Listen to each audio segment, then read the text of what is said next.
नवरात्रि में जो 9 दिन बड़े बड़े योगी अपने साधन को मजबूत करते हैं, ये 9 दिन आप जो भी सिद्ध करेंगे, जो भी जप तप पूजा करेंगे वह सिद्ध होगी। इसलिए 9वीं सिद्धिदात्री चा,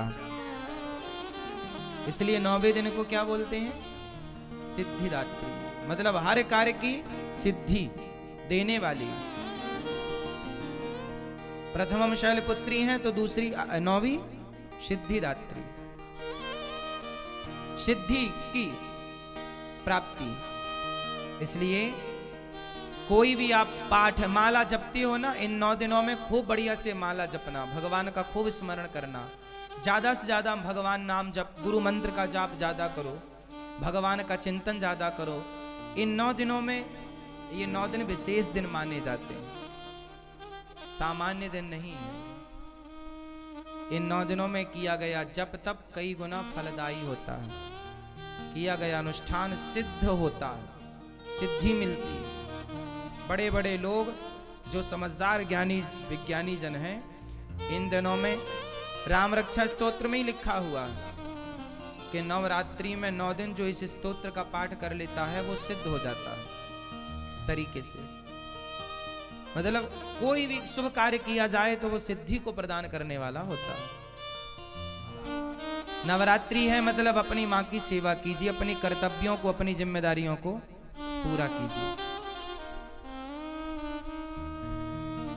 कहने का तात्पर्य यह है, ये जो नवरात्रि का पावन पर्व है ये माँ भगवती का पर्व है।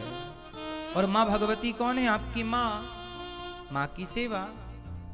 तो आप माँ की सेवा आप लोग भी करें, अपनी माँ की आरती उतारें, अपनी माँ की चरण वंदना करें, माँ की सेवा करें। और माँ की सेवा के बाद समय बचे तो माता जी घर में पधराओ, माता जी की सेवा करो। माता तो माता रूप है, कोई भी रूप में माता की पूजा हो सकती है, पर हमारे गौरी गोपाल आश्रम में तो यही माँ है और यही इन्हीं की पूजा होती है, इन्हीं की सेवा होती है। हमारे लिए तो यही दुर्गा है, यही काली है, यही शैलपुत्री है, यही सिद्धिदात्री है। तो आज यहाँ गौरी गोपाल आश्रम में इन माँओं की पूजा, इन माँओं की सेवा, इन माँओं की वंदना की गई। और आप लोग भी, आज नवरात्रि है ना, तो अपनी माँ की थोड़ी आरती उतारना आज आप लोग। क्यों? वो आपकी माँ भी तो माँ है, दुर्गा से कम है क्या? बोलो। तो आज आप लोग जहां हो, मैं प्रार्थना हाथ जोड़ के करूंगा।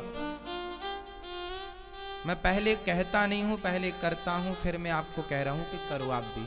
आज आप लोग अपनी माँ के चरण धोइएगा, पिताजी के चरण धोइएगा और माँ की आरती उतारिएगा। माँ को उनकी पसंद का भोजन प्रसाद करवाइएगा, माँ की आज सेवा कीजिएगा, चरण दबाइएगा, माँ को आज समय दीजिएगा। आज माँ का दिन है ना, इसलिए हर प्रकार से माँ को खुश रखिएगा, माँ को प्रसन्न रखिएगा। माँओं की खुशी, माँओं की प्रसन्नता ही हम बच्चों की खुशी और प्रसन्नता होनी चाहिए। क्यों?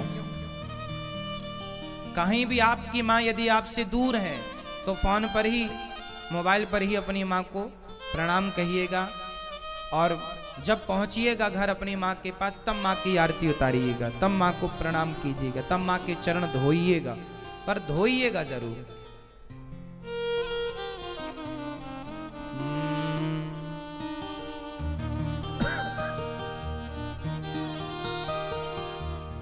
इसलिए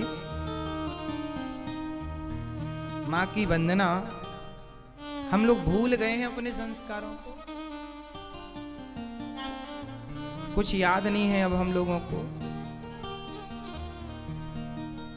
इसलिए कौन कौन मेरी बात से सहमत हैं कि आज से हम अपनी माँ को आरती उतारेंगे, उनको माला पहनाएंगे, उनकी सेवा करेंगे, उनको खुश रखेंगे? करेंगे ना?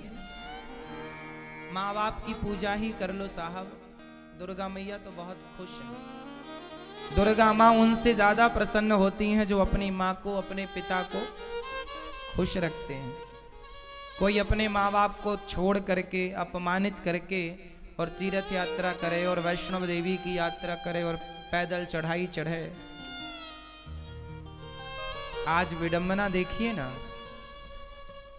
एक बेटा वैष्णव देवी की यात्रा करने गया,